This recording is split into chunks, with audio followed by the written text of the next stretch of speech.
with the British being by a long chalk the more serious offenders. They saw humour where absolutely none existed, and it seemed to matter little how elevated they were, their jokes often being at the same time unintelligible and silly.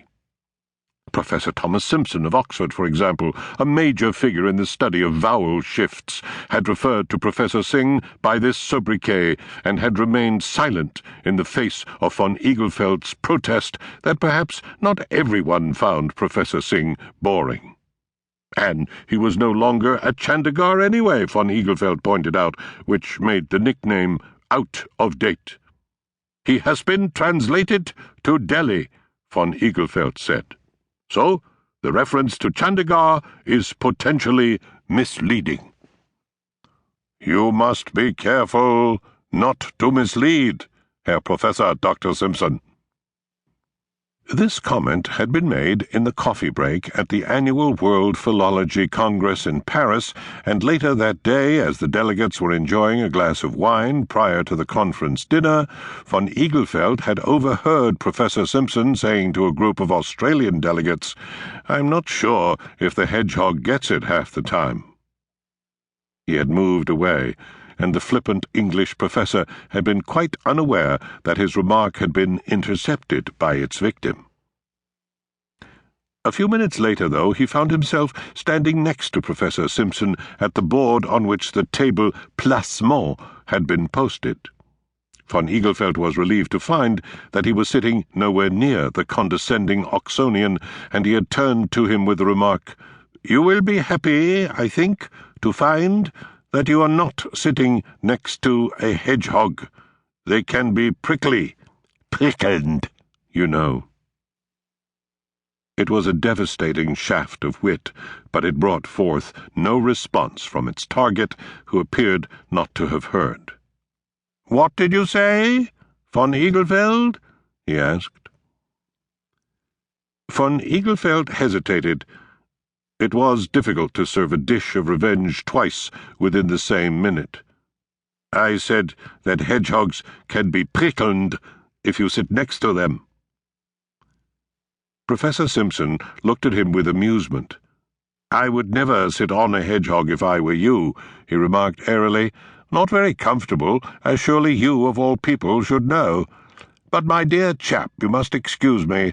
I'm at the top table, you see, and I must get up there before the rank and file clutter the place up." If he rather welcomed the inclusion of Professor J.G.K.L. Singh's name on the list, he did not feel that way about the next name, which was that of Professor Antonio Capobianco of the University of Parma.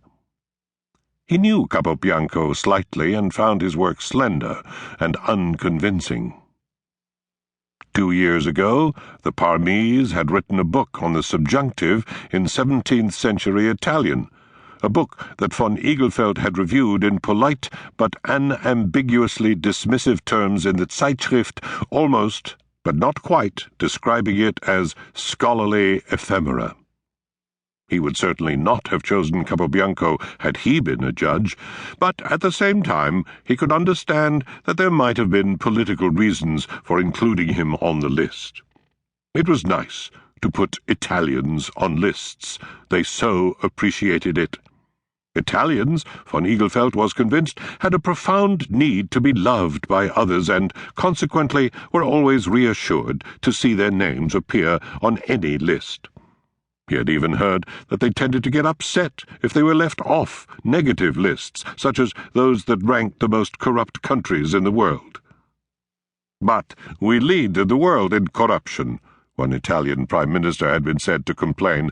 "How can they put us below Mali?"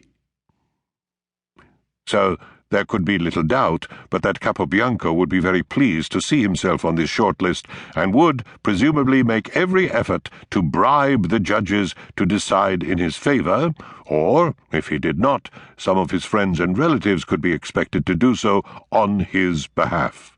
But he would never win. But then there was the third name, and that was where enthusiasm and mild irritation were succeeded